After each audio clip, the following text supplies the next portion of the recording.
सभा में उपस्थित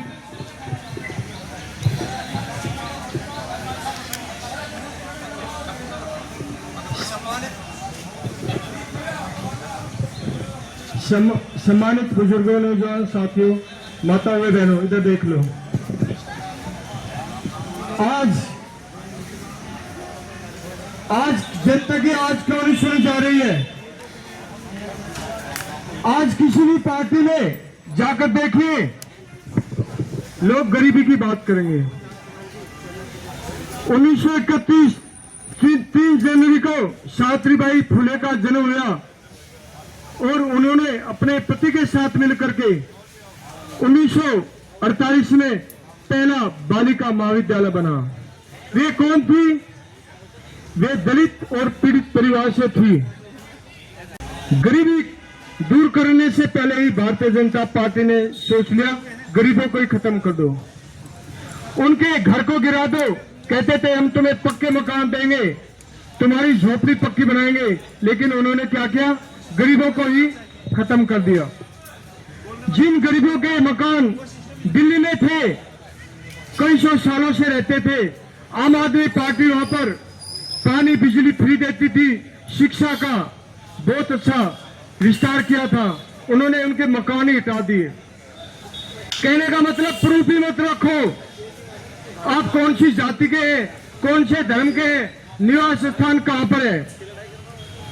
और ये भी सोच लेना, आज जितने यहां भाई बैठे हैं किसान वर्ग के, मेरे पीछे भी किसान वर्ग के लोग हैं, और सभी लोग मैं चाहता हूं वे आज समाज के साथ क्यों नहीं है?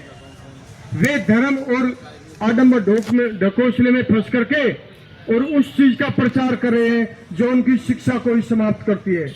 महिला को मत पढ़ाओ, गरीब को मजदूरी ही करवाओ। इसके बेटे ने ये काम किया था, यही करेगा। ये काम मनुवाद का है और इसी मनुवाद की आड़ में भारतीय जनता पार्टी पूरे किसान वर्ग, मजदूर वर्ग, गांव समाज के लोगों को अपनी कंपनियों में मजदूर बनाना चाहती है। प्राइवेट स्कूलों को बंद किया जाए, सरकारी स्कूल चलाए जाए। इस देश की आजादी, मोदी की तरह महात्मा गांधी जैसे वकील, वे एडवोकेट थे, बैरिस्टर थे। बाबा भीमराव अंबेडकर शिक्षा पा करके, आजादी में योगदान दे करके, भारत की एकता के लिए, समाज को सूत्र में बांधने के लिए सभी को कहने का, बोलने का, जीने का अधिकार दिया। वे बाबा भीमराव अंबेडकर थे, वे एडवोकेट थे। अगर हम समाज सुधार की बात करें, राजा राम मोहन रॉय, स्वामी दयानंद पर मोदी की तरह नहीं थे कि उनके सर्टिफिकेट का आज तक पता ही नहीं है। आपकी काम करती है, सभी मुद्दे उठाती है, किसानों के भी मुद्दे उठाएगी, शिक्षा भी का भी मुद्दा उठाएगी, लेकिन संसद में कौन सो जाएगी? जीतने के बाद किसी को नाराजगी लगे, लग जाना देना, मुझे कोई डर नहीं लगता है। सभी पार्टी देश आती है और चुनाव से पहले जो विपक्ष में है वो जनता की आवाज भापता है और जनता की जुर्त की आवाज कहता है। किसानों की दुगनी आय कर देंगे और उन मुद्दों पर राजनीति करने वाले संसद में हमारे गन्ने का रेट के लिए दो शब्द नहीं कह सकते। अगर कोई कहने की कोशिश करेगा या उनको एहसास होगा कि ये बंदा आपके खिलाफ अपने पद का इस्तेमाल करेगा, उसको जगदीप धनखड़ बना देंगे। गलत कह रहा हो क्या? स्कूल की रही बात, हमारे जितने भी स्कूल हैं, हमारे बुजुर्गों ने एक एक पाई, खून का पाई, मेहनत की कमाई से जोड़ करके बनाए। ये किसी सरकार के रेनो कर्म से नहीं बने। गरीब लोगों ने अपने खाने का, अपनी जरूरत का कमी कर दिया, लेकिन सरकारी स्कूल, प्राइमरी स्कूल और जितने भी इंटर कॉलेज हैं हमारे समाज के लोगों ने बनाए हैं।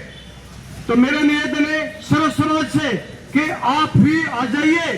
शायद आपको अपने बच्चे को भेजने के लिए शहर में प्रबंध ना हो, शायद बड़े स्कूल में न भेजना पड़े, आप घर में बैठे रहेंगे 5 किलो चावल के नशे में, तो नशा दूर होने वाला है। आपके घर का भी कल को डॉक्यूमेंट मांगा जाएगा कि दिखाइए 500 साल पहले का डॉक्यूमेंट का है। धन्यवाद। बहुत बहुत धन्यवाद कैप्टन साहब, आपने बहुत ही अच्छी बात रखी। हमारे बीच में